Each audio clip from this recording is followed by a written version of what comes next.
साल 2009 खत्म होते होते एक फिल्म आई थी जिसने बॉक्स ऑफिस पर तहलका मचा दिया था। उस फिल्म का नाम था थ्री इडियट्स। इस फिल्म में एक किरदार था जो तीनों दिग्गज अभिनेताओं पर भारी पड़ गया था। वह किरदार था चतुर रामलिंगम का, जिसे लोग साइलेंसर के नाम से भी जानते हैं। यह ओमी वैद्य की पहली फिल्म थी। चतुर की भूमिका को निभाने वाले ओमी वैद्य बॉलीवुड के उस समय के बड़े टैलेंटेड कलाकार बनकर उभरे थे और बस चतुर की कॉमेडी की चर्चा होने लगी, लोगों को लगा कि हिंदी फिल्मों में एक बड़े कॉमेडियन का उदय होने जा रहा है। फिल्मी विशेषज्ञों ने यह तक की भविष्यवाणी कर दी थी कि वह एक नंबर पर कॉमेडियन बनने वाले हैं, मगर फिर अचानक इस फिल्म के निकलने के 3 साल बाद वह फिल्म से गायब हो गए। मगर इस कलाकार के साथ ऐसा क्या हुआ जो नंबर 1 कॉमेडियन बनने की दौड़ में तेजी से आगे बढ़ रहा था? यह कलाकार महज 3 साल में बॉलीवुड से गायब हो गया। लेकिन क्या आमिर खान झगड़ा होने की वजह से इन्हें फिल्में मिलनी बंद हो गई थी या वह नेपोटिज्म का शिकार हो गए थे? अगर अपनी थ्री इडियट्स फिल्म देखी है तो आपको याद होगा कि चतुर रामलिंगम हिंदी ठीक से नहीं बोल पाता था। यह सिर्फ एक फिल्मी नौटंकी नहीं थी बल्कि हकीकत थी, क्योंकि असल में ओमी वैद्य भारत में पैदा ही नहीं हुए थे और ना ही यहाँ पले बड़े थे। वह अमेरिका के कैलिफोर्निया शहर में 10 जनवरी 1982 को जन्मे थे। इनके पिता और भाई दोनों ही डॉक्टर थे। सबको लगता था कि ओमी भी बड़े होकर डॉक्टर ही बनेंगे, मगर उनकी माँ चाहती थी कि उनका बेटा एक्टर बने। इसी वजह से मात्र 6 साल की उम्र में उन्होंने बेटे का अभिनय और नृत्य सिखाना शुरू कर दिया था। धीरे धीरे ओमी को भी अभिनय करने, लोगों का मनोरंजन करना अच्छा लगने लगा। अभिनय का ऐसा शौक चढ़ा कि उन्होंने 9 साल की उम्र में अमेरिका के मराठी ग्रुप को ज्वाइन कर वहाँ नाटक करना शुरू कर दिया था। 14 साल की उम्र में वह लॉस एंजलिस हाई स्कूल के कला विभाग में पहुंच गए, जहां उन्होंने फिल्मों की बनने की जानकारी हासिल की। इसके बाद वह न्यूयॉर्क के फिल्म एंड टेलीविज़न इंस्टीट्यूट पहुंचे, जहां से उन्होंने फिल्म और टेलीविज़न प्रोडक्शन सीखा। साल 2003 में उनका ग्रेजुएशन कंप्लीट हो गया था, मगर इन्हें जॉब में नहीं बल्कि अभिनय में रुचि थी। अमेरिका में अभिनय के काम की तलाश में उन्होंने कोशिश की तो उन्हें कुछ टीवी सीरियल्स में छोटे मोटे किरदार जरूर मिले, मगर अमेरिकी प्रोड्यूसर सिर्फ इंडियन किरदारों के लिए छोटे छोटे रोल ही देते थे। मजबूरी में ओमी वैद्य उन किरदारों को निभा रहे थे, बस इस उम्मीद में कि शायद कभी किस्मत खुलेगी और एक बड़ा रोल मिलेगा। और फिर एक दिन किस्मत सच में खुल गई। असल में हुआ कुछ ऐसे ही कि मशहूर निर्माता Vidhu Vinod Chopra Three Idiots film बना रहे थे और उन्हें 3 मुख्य किरदारों के लिए कलाकार की तलाश थी। आमिर खान को पहले ही फाइनल कर लिया गया था, बाकी के 2 ऑडिशन चल रहे थे। ओमी का एक दोस्त जो फिल्मों की स्क्रिप्ट लिखा करता था, पहले विधु विनोद चोपड़ा के साथ काम कर चुका था। एक दिन वह ओमी के पास आया और बोला, यार विधु एक बड़ी फिल्म बना रहे हैं थ्री इडियट्स, इसके लिए ऑडिशन चल रहे हैं, तुझे भी कोशिश करनी चाहिए। ओमी यह सुनकर हंस पड़े क्योंकि उनकी हिंदी काफ़ी कमज़ोर थी। उन्होंने कहा, मुझे हिंदी फिल्मों में कौन लेगा, लेकिन उन्हें भारत से लगाव था। बचपन में जब वे अपने परिवार के साथ रिश्तेदारों के घर गोवा आते थे तब मुंबई भी घूमा करते थे। दोस्त ने कहा, बस एक डेमो वीडियो भेज दे। ओमी ने डेमो वीडियो भेजकर इस बात को भूल गए, मगर कुछ महीने बाद साल 2007 में अचानक डायरेक्टर राजकुमार हिरानी के ऑफिस से कॉल ओमी के पास किया गया। सहयोग से उन दिनों ओमी भारत में ही थे। उन्हें थ्री इडियट्स के किरदारों के लिए ऑडिशन देने बुलाया गया। जब वे हिरानी के ऑफिस पहुंचे तो टूटी फूटी हिंदी में संवाद बोलना शुरू कर दिया।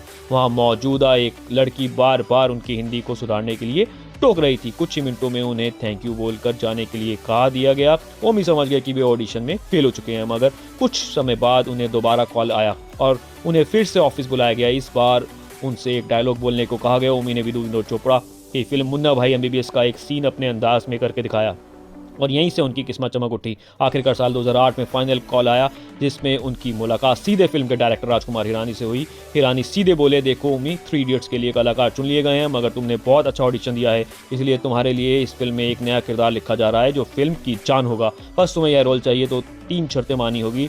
पहली, आज से हिंदी सीखना बंद करनी होगी। दूसरा, हिंदी फिल्में नहीं देखोगे। और तीसरा, तुम्हें अपना वजन 6 किलो बढ़ाना होगा, लेकिन सीन शूट होते ही 6 हफ्तों में तेज़ी से वजन घटाना भी पड़ेगा। यहाँ आपकी जानकारी के लिए बता दें कि फिल्म के बाद वाले हिस्से पहले शूट किए गए थे, जिसमें चतुर को अमेरिका से लौटे मोटे आदमी के रूप में दिखाया गया था। वहीं बाद में कॉलेज के सीन शूट किए गए, जहाँ चतुर एक छात्र के रूप में दिखाया गया था।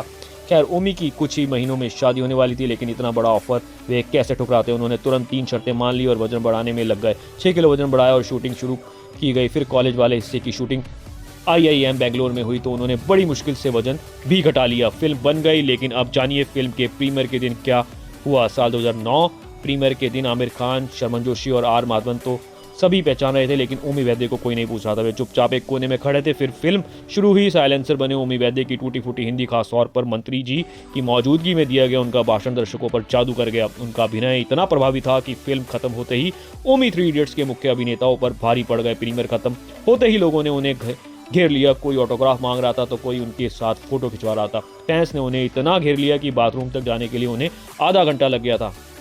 बॉलीवुड के नए स्टार कॉमेडियन को रातों रात उदय हो गया था। एक ही फिल्म में चतुर रामलिंगम यानी ओमी वैद्य का करियर ऊंचाइयों पर पहुंचा दिया था। उनका फ़ोन की घंटी दिन हो या रात बजती ही रहती थी। कोई बधाई देता तो कोई अपने शो में इंटरव्यू के लिए बुलाता। कास्टिंग एजेंट उनके पीछे भागने लगे। बड़ी बड़ी फिल्में, पार्टियों के निमंत्रण आने लगे। बड़े अवार्ड फंक्शन में उन्हें बेस्ट कॉमेडियन का खिताब मिलने लगा। फिल्म निर्माताओं भी उगते सूरज को सलाम करने लगे। प्रोड्यूसर अपनी अपनी फिल्में लेकर उनके पास पहुंचने लगे और मनचाही फीस देने को तैयार हो गए। ओमी को बड़ी बड़ी फिल्में मिलने लगी। उन्हें लगा कि उनका बड़ा स्टार बनने का सपना सच हो गया है। मगर दोस्तों, फिर ऐसा क्या हुआ कि ओमी वैद्य का पूरा करियर अचानक बर्बाद हो गया? असल में इसके पीछे उसकी नासमझी और एक गलत फैसला था जिसने इस उभरते हुए कॉमेडियन को डुबो दिया। 3 इडियट्स के सुपरहिट होने के बाद ओमी वैद्य को बड़े बजट की कई फिल्में ऑफर हुई। फिल्म निर्माता उनकी उसी छवि को दोहराकर पैसा कमाना चाहते थे। ओमी वैद्य बॉलीवुड में नए थे। उन्हें समझ ही नहीं आया कि उनकी छवि को सिर्फ एक फिल्म फार्मूला के तहत इस्तेमाल किया जा रहा है। उन्हें चतुर जैसे ही किरदार ऑफर हुए, लेकिन फीस बहुत मोटी थी और फिल्में भी बड़े सितारों के साथ थी। अक्षय कुमार, जॉन इब्राहिम, अजय देवगन, अभिषेक बच्चन जैसे सुपरस्टार्स के साथ ओमी ने मोटी फीस और सुपरस्टार्स को देखकर फिल्में साइन कर ली, लेकिन अपने किरदारों पर ध्यान नहीं दिया। साल 2011 और 12 में उनकी 4 फिल्में आई। दिल तो बच्चा है, जो देसी बॉयज, प्लेयर्स और जोड़ी ब्रेकर्स। इनमें से एक फिल्म को छोड़ दे तो बाकी सभी फ्लॉप हो गई और जो थोड़ी बहुत चली उसका श्रेय भी बड़े सितारों को मिल गया। ओमी ने वहीं घिसे पिटे रोल करने शुरू कर दिया और उनके करियर पर बुरा असर पड़ा। अब उन्हें समझ आया कि वे टाइप कास्ट हो रहे हैं। उन्हें अब सोच समझ कर फिल्में साइन शुरू करना कर दिया, लेकिन अब तक बहुत देर हो चुकी थी। लगातार 4 फ्लॉप फिल्मों ने उनके करियर को डुबो दिया। फिल्म निर्माता उन्हें पूछना भी बंद कर चुके थे। रातों रात स्टार बने ओमी वैद्य का करियर खत्म हो गया। जब काम नहीं मिला तो थक हार कर वे अमेरिका लौट गए। साल 2012 से 2017 तक वे फिल्मों से पूरी तरह गायब रहे। फिर 2017 में उन्होंने मिरर गेम नाम की बी ग्रेड फिल्म से वापसी करने की कोशिश की। फिर 2018 में वे ब्लैकमेल फिल्म में नजर आए, मगर यह दोनों ही फिल्में फ्लॉप हो गई और बॉलीवुड में उनकी वापसी की बची खुची उम्मीद भी खत्म हो गई। वैसे साल 2009 में ही ओमी की शादी हो गई थी। उनकी पत्नी का नाम मीनल पटेल है। दोनों के 2 बच्चे हैं। जब एक्टिंग करियर खत्म हो गया तो उन्होंने निर्देशन में हाथ आजमाने की कोशिश की। साल 2022 में वे एक मराठी फिल्म के निर्देशन के लिए पुणे भी गए थे। काश ओमी ने थोड़ी समझदारी दिखाई होती तो आज बॉलीवुड के पास एक बेहतरीन कॉमेडियन होता।